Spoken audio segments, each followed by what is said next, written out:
नमस्कार, स्वागत है आपका। मैं हूं आप सभी के साथ रिया डंगवाल। आप देख रहे हैं एचएनएन न्यूज, जुनून सच दिखाने का। उत्तर प्रदेश की 24 बड़ी खबरें, 24 घंटे 24 रिपोर्टर्स आप दिखाएंगे। 24 घंटे 24 रिपोर्टर्स में आपका स्वागत है। आपने इस खास बुलेटिन में हम लेकर आए हैं उत्तर प्रदेश की हर खबर, हर जिले से सीधे रिपोर्ट। जहां की खबर है एचएनएन के रिपोर्टर वहीं से सीधे आप तक खबर लेकर आए हैं। उत्तर प्रदेश का बजट सत्र शुरू होने वाला है। 9 फरवरी से बजट सत्र शुरू होगा। साथ ही जो उत्तर प्रदेश का जो बजट सत्र होगा ये 11 दिन का होगा। और आज प्रमुख सचिव विधानसभा ने तमाम जो व्यवस्थाएं थी, कानून व्यवस्थाएं थी, उसको लेकर भी जायजा लिया। और लखनऊ के जो कमिश्नर हैं उन्होंने भी सुरक्षा व्यवस्था का जायजा लिया। विधानसभा अध्यक्ष सतीश महाना ने भी इस पे सारे लोग मिलकर सुरक्षा व्यवस्था का जायजा लिया। और ये जो जायजा है इसके साथ ही और जो तमाम राजनीतिक दल होंगे उनके साथ भी तमाम जो सुरक्षा को लेकर कड़े निर्देश दिए हैं। इस बार का जो बजट सत्र होगा बहुत ही उत्तर प्रदेश के लिए खास होने वाला है। एचएनएन न्यूज से लखनऊ से पवन कुमार। पहले यूजीसी और फिर घूसखोर पंडित।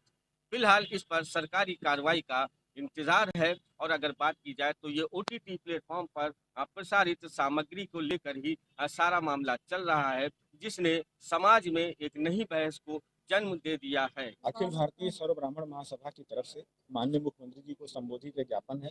इसमें कहा गया फिल्म है जो किसी समुदाय विशेष को लक्षित कर रही है, उससे उनका सामाजिक जो है नुकसान पहुंच रहा है। इस वजह से उनको ज्ञापन जो माननीय मुख्यमंत्री को देना है, तो ज्ञापन जो है माननीय मुख्यमंत्री के पास चला जाएगा। इसकी प्रति जो है इसके नाम पता है उस पर भी वापस दे दी जाएगी। कैमरा पर्सन शशांक शुक्ला के साथ इब्ने हसन जैदी, एचएनएन न्यूज। रामपुर के बिलासपुर कोतवाली क्षेत्र से एक लव जिहाद का मामला प्रकाश में आया। आपको बताते हैं हिंदू संगठन की एक बेटी पर लव जिहाद का ये मामला प्रकाश में आया था, जहां बिलासपुर कोतवाली पुलिस को एक तहरीर दी गई थी। लेकिन हिंदू संगठनों का यह आरोप है कि बिलासपुर कोतवाली पुलिस ने लव जिहाद के मामले में यानी धाराओं में छेड़खानी की है और मामूली धाराओं में मुकदमा पंजीकृत कर इस मामले को रफा दफा करने की कोशिश की गई है। हिंदू संगठनों ने थाने का घेराव किया था और विरोध प्रदर्शन जताया था। उनका ये कहना है कि लव जिहाद का ये मामला है, लव जिहाद के मामले पर जो तहरीर दी गई है उस मामले पर पुलिस एक्शन ले। लेकिन पुलिस ने इस मामले को रफा दफा करने की कोशिश की और मामूली धाराओं में मुकदमा दर्ज कर मामला टाला है। हालांकि हिंदू संगठनों में विरोध प्रदर्शन है और कहीं ना कहीं रोष है इस बात को लेकर कि उनकी सुनवाई इस मामले को लेकर नहीं हुई है। लेकिन अब देखना यह दिलचस्प रहेगा कि बिलासपुर कोतवाली पुलिस इस लव जिहाद के मामले में क्या कुछ एक्शन लेती है। कैमरामैन सहयोगी के साथ विशाल सक्सेना, एचएनएन 24/7 रामपुर।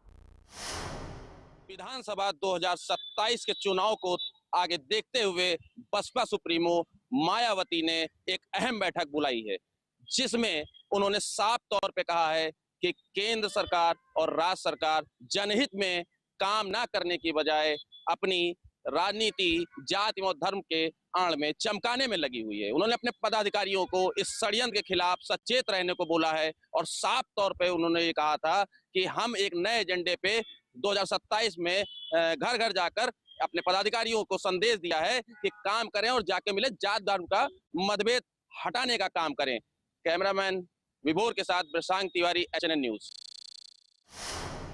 के हिमपुर थाना क्षेत्र से बड़ी खबर हम आपको बता रहे हैं, जहां पर भिखारी के रूप में आए बदमाशों ने एक महिला के गर्दन पर चाकू की नोक पर लूट की घटना को अंजाम दिया है। वहीं आपको पता चले कि महिला अपने घर पर थी और एक भिखारन आई और उसके पीछे ही कुछ बदमाश आ गए थे।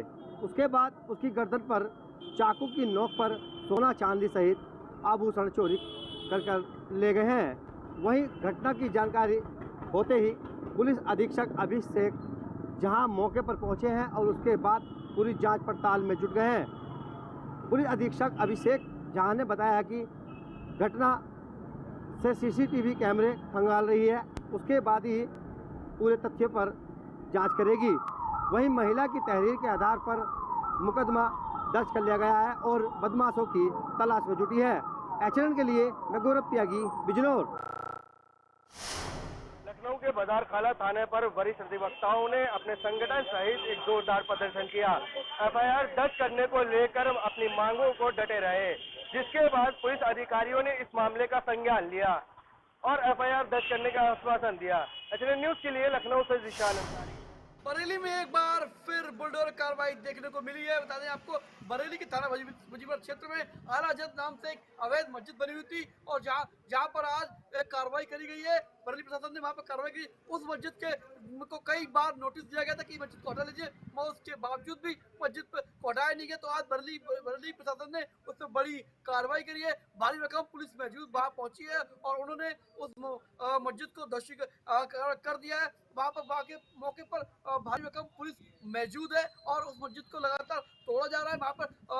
वहां पर कई आला अधिकारी भी मौजूद है। बरेली से दीपक वाघेला है, चैनल की। राजधानी लखनऊ में अब लगातार चोर बड़ी घटनाओं को अंजाम दे रहे हैं। लगातार चोरी की वारदातें सामने आ रही हैं। इसी तरह से बीते दिन थाना ठाकुरगंज क्षेत्र बंगाली पीसीओ पे चोरों ने एक घर को निशाना बनाया। आरोप है कि 40,000 रुपए नकद और 2 मोबाइल लेकर चोर रफू चक्कर हो गए, जिसका पूरी घटना का वीडियो सीसीटीवी कैमरे में कैद हो गया। वीडियो सोशल मीडिया पर वायरल हुआ।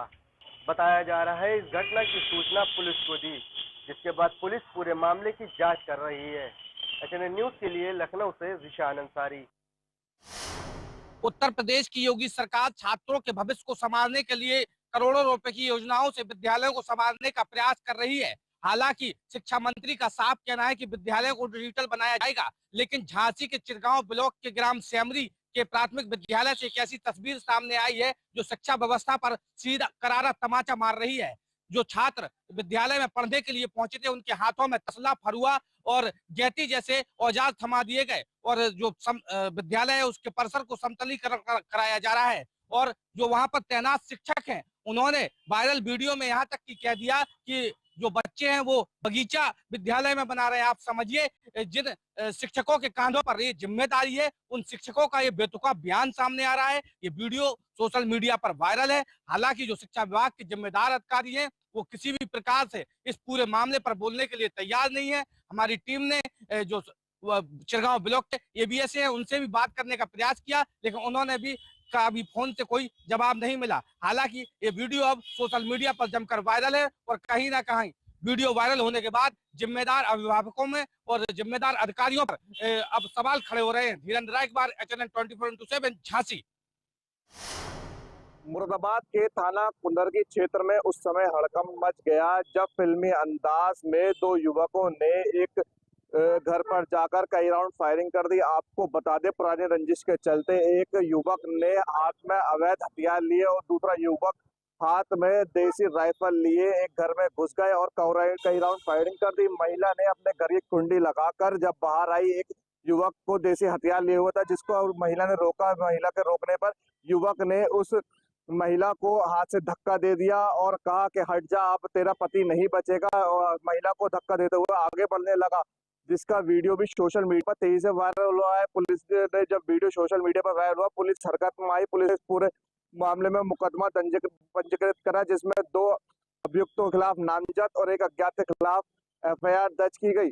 जिसके बाद एसएसपी देहात कुंवर आकाश ने कई टीमें जो है वो गठित की है। इन युवकों की फायरिंग जिन्होंने की, इनकी गिरफ्तारी के लिए कई टीमें गठित की गई है। जिसके बाद पुलिस के 24 घंटे के बाद भी हाथ खाली नजर आ रहे हैं।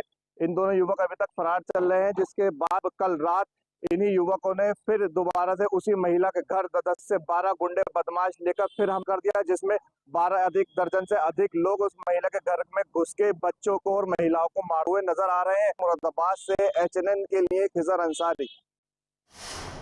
राजधानी लखनऊ इमामबाड़ा रूमी गेट पर, जहां पर्यटकों और आम जनता जो आती है वहां घूमने के लिए, सेल्फी पॉइंट से लेकर और पूरे घूमने के लिए वहां पर आती है देख रूमी गेट और इमामबाड़ा। वहीं पे देखा जाए कहीं ना कहीं तरीके से अवैध तरीके गाड़ियों का जमावड़ा लगा रहता है, अवैध स्टैंड लगा रहता है। कहीं ना कहीं तरीके से नगर निगम लापरवाही कर रही है। आकाश गुप्ता, एचएनएन के साथ, लखनऊ। कक्षा 2 में पढ़ने वाले छात्र की गई बेरहमी से पिटाई। मामला करनाइलगंज थाना क्षेत्र का है। एक बच्चा कक्षा 2 का छात्र है, जो कि रोज़ की तरह वो स्कूल पढ़ने जाता है। स्कूल जाने के बाद महज गलती उसकी इतनी थी कि उसका होमवर्क नहीं पूरा हो पाया था। होमवर्क ना पूरा होने के कारण टीचर द्वारा बच्चे की बेरहमी से 105 डंडे की पिटाई की गई। जिसके बाद बच्चे की हालत बिगड़ जाती है। हालत बिगड़ने के बाद जब बच्चा घर आता है तो उसके घर वाले टीचर के पास जाते हैं। टीचर खुद गार्जियन को उल्टा डांटने लगते हैं और स्कूल से भगा देते हैं। मामला कोतवाली में दर्ज हो गया है। पुलिस मौके की जांच करके उचित कार्रवाई करने का आश्वासन दिया है। कक्षा 2 में देवरिया जनपद के तरकुलवा थाना क्षेत्र के नगर पंचायत पथरदेवा के एक वार्ड में जमीनी विवाद में दो पक्षों में इस कदर मारपीट हुई जिसमें एक महिला की मौत हुई। बताया जा रहा है कि ये जमीनी विवाद काफी लंबे समय से चल रहा है, जिसमें राजस्व कर्मी और पुलिसकर्मियों की लापरवाही से ये घटना हुई। मृतक के परिजनों का ये आरोप है कि बीते समय भी इस विवाद को लेकर के थाने पर एप्लीकेशन पड़ा, लेकिन समय रहते इसका निस्तारण नहीं हुआ, जिससे कि दूसरे पक्ष ने ये हमला किया और उसकी मृत्यु हो गई। उसके बावजूद थाने पर तहरीर देने के बाद कुछ घंटों बाद कार्रवाई की गई। हालांकि मृतक के परिजनों का आरोप है कि अभी भी जो आरोपी हैं उनकी गिरफ्तारी नहीं हुई है। देवरिया से HNN 24/7 के विजय तिवारी। तहसीलदार हटाओ किसानों को बचाओ, ये नारा लेकर सैकड़ों की संख्या में किसान आज सड़कों पर उतरे हैं। चलो खुर्जा का नारा देकर किसानों को इकट्ठा किया गया।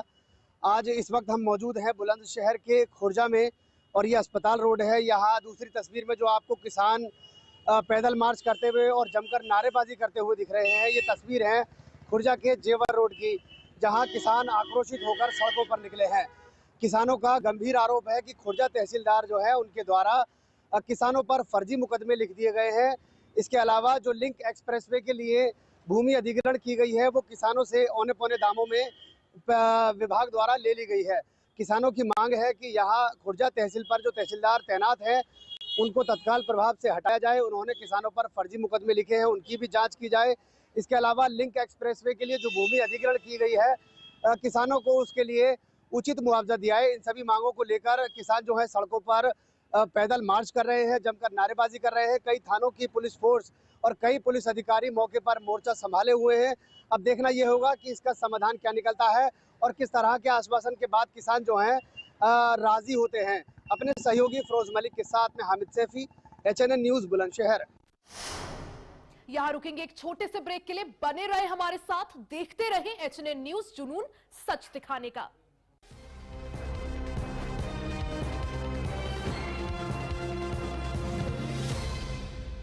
और एक बार फिर से आप सभी का स्वागत है 24 घंटे 24 रिपोर्टर में, जहां हम आप तक पहुंचाते हैं हर एक जगह से ग्राउंड रिपोर्ट। अपने इस खास बुलेटिन में हम लेकर आए हैं उत्तर प्रदेश की हर खबर, हर जिले से सीधा रिपोर्ट।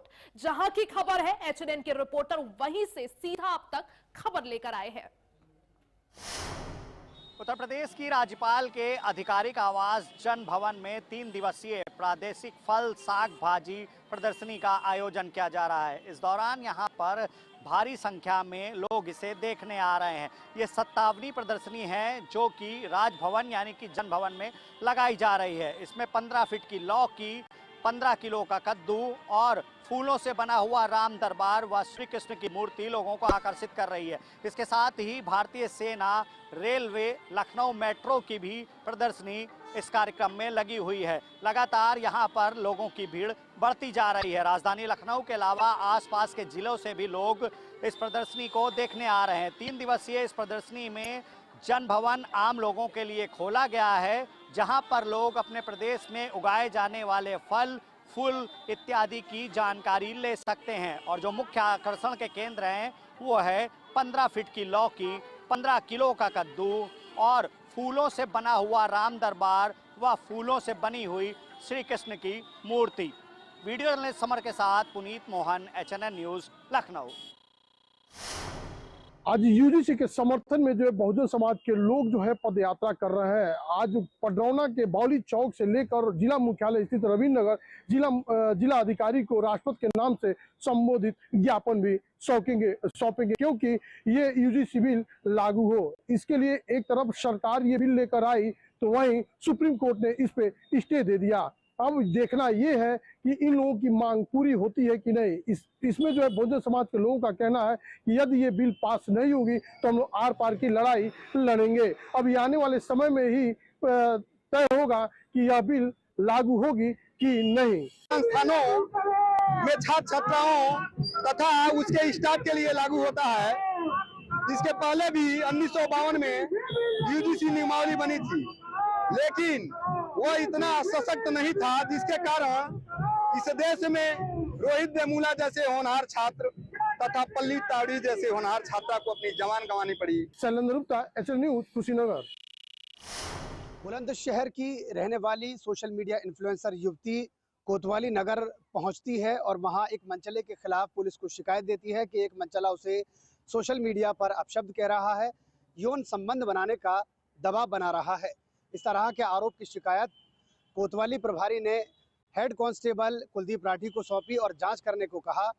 जब पीड़िता ने कुलदीप राठी की जो चैट है वो वायरल की तो सबके होश फाख्ता हो गए। पीड़िता का आरोप है कि जो आरोपी कुलदीप राठी है उसने मदद करने के बहाने पीड़िता से चैट शुरू कर दी और यौन संबंध बनाने का उस पर दबाव बनाया। वहाँ पर फैज़ अंसारी नाम का लड़का मुझे बहुत ज़्यादा परेशान कर रहा था, मेरी वीडियोस उठा कर अपने इंस्टा पर लगाता था और मुझे गंदी गंदी गालियाँ देता था। इसकी शिकायत लेकर मैं कोतवाली गई।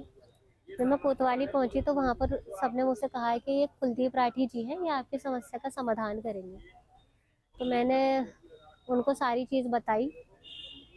वो मेरी समस्या का समाधान करने की बजाय बल्कि उल्टा मेरे ही पीछे पड़ गए और मुझसे गलत संबंध बनाने की उन्होंने कोशिश करी। इंस्टाग्राम पर मुझे दिन रात कॉल, मैसेजेस, रात के 12-12 बजे कॉल्स, आई लाइक यू और मैं आपसे संबंध बनाना चाहता हूँ। अपने सहयोगी फिरोज मलिक के साथ में हामिद सैफी, एचएनएन न्यूज, बुलंदशहर।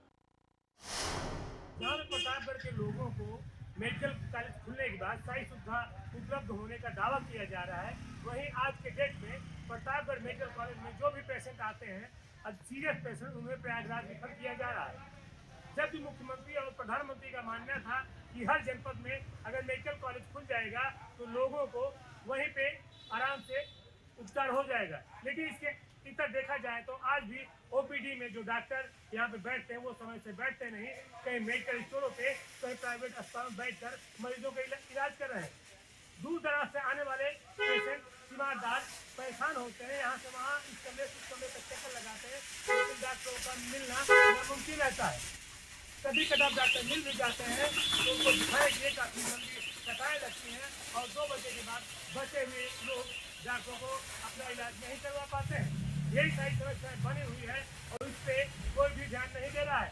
जबकि सबसे बड़ी समस्या इस प्रतापगढ़ के लिए यही थी, इकलौता एक जिला अस्पताल था जिसे मेडिकल कॉलेज में कन्वर्ट कर दिया गया।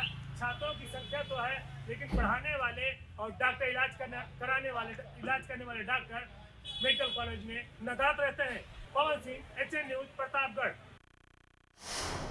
फिरोजाबाद नगर निगम में 103 ट्यूबवेल ऑपरेटर हटाए जाने का मामला अब गर्माता जा रहा है। हाई कोर्ट और सुप्रीम कोर्ट के आदेश के बाद भी नियुक्ति न मिलने को लेकर आज ये ट्यूबवेल ऑपरेटर यहाँ नगर आयुक्त से मिलने आए हैं। किस तरह की बातचीत हुई है, आखिर क्या पूरी वजह है, आखिर क्या कारण है कि इनकी नियुक्ति नहीं हो पा रही। इनसे जानते हैं कि लगातार आप हाई कोर्ट सुप्रीम कोर्ट की लड़ाई लड़कर यहाँ तक पहुँचे हैं, 3 महीने बीत चुके हैं आदेश आने के बाद में, आखिर क्या वजह है, क्या आज वार्ता हुई नगर आयुक्त से आपकी और किस तरह का आश्वासन दिया गया, आखिर क्या वजह मानते कि ये नियुक्ति नहीं हो पा रही। नगर आयुक्त साहब गुमराह कर रहे हैं हम लोगों को लगातार। हम लोगों से पहले भी जो नगर आयुक्त में थी उन्होंने भी हमें गुमराह किया। लगातार हमसे कहा जा रहा है 3 दिन 4 दिन हफ्ता भर हमें आश्वासन दिया जा रहा है, हम लोगों को आश्वासित किया जाता है पर हम लोगों की बात नहीं सुनी जा रही है। हालांकि हम सारे अपने proof supreme court, labour court, high court में दे चुके हैं, लेकिन अब ये हमसे कह रहे हैं कि आप लोग हमें दोबारा अपने सबूत दिखाइए कि आप ठेके पे नहीं थे। अपने सहयोगी विजय के साथ Mukesh Kumar Baghel, HNN news, Firozabad. HNN की न्यूज़ की टीम आज पहुंची है आदर्श नगर पंचायत डुमरिया सिद्धार्थ नगर के, जहां स्टोर की जाती गाड़ियां जब कार्य करके आती हैं तो खड़ी की जाती हैं और हम आपको दिखाएंगे कि 1 नहीं, 2 नहीं, 3 नहीं, कई गाड़ियां हैं जो बिना नंबर प्लेट की चलती हैं और इस पे आज से नहीं चल रही हैं, ये कई दिनों से चल रही हैं। आइए हम दिखाते हैं, ये नंबर प्लेट है, इस पे गाड़ी नहीं है और हम कैमरामैन से चाहेंगे और दिखाएँ आदर्श नगर पंचायत डुमरियागंज। और 1 नहीं है, जिस तरीके से हम बता रहे हैं आपको, 1 नहीं, 2 नहीं, 3 नहीं, कई गाड़ियाँ यहाँ पर खड़ी होंगी। देखिए एक गाड़ी ये भी है नगर पंचायत, इस पर भी आगे पीछे नंबर प्लेट नहीं है। अब क्योंकि एचएनएन न्यूज़ दर्शकों को दिखाना चाहता है कि आखिर जिम्मेदार अधिकारी क्या चाहते हैं, क्या कार्रवाई नहीं करते हैं, क्या संरक्षण इनको है। ये सबसे बड़ी लापरवाही कहीं है। ये भी गाड़ी है, इस पर भी नंबर प्लेट नहीं है, क्या आम लोगों के लिए ही कहीं ना कहीं ये कानून और नियम बनाया गया है? ये सबसे बड़ा सवाल है। ये मेरा सवाल नहीं, ये एचएनएन पूछता है आपसे, क्या जिम्मेदार अधिकारियों के ऊपर क्या कार्रवाई की जाएगी, नगर पंचायत डुमरिया पर क्या कार्रवाई की जाएगी, क्योंकि ये लापरवाही है। और गाड़ियां खरीदी जाती तो नंबर प्लेट क्यों नहीं होता, नंबर क्यों नहीं की गाड़ियों की होती है, ये भी कहीं ना कहीं देखिए किस पे भी नहीं है। इस गाड़ी के परिचालक ने तो ड्राइविंग लाइसेंस तक नहीं दे पाए, उन्होंने कहा घर पे है। ये तो 24 घंटे 24 रिपोर्टर में फिलहाल के लिए बस इतना ही। बने रहे हमारे साथ, देखते रहे एचएनएन न्यूज, जुनून सच दिखाने का।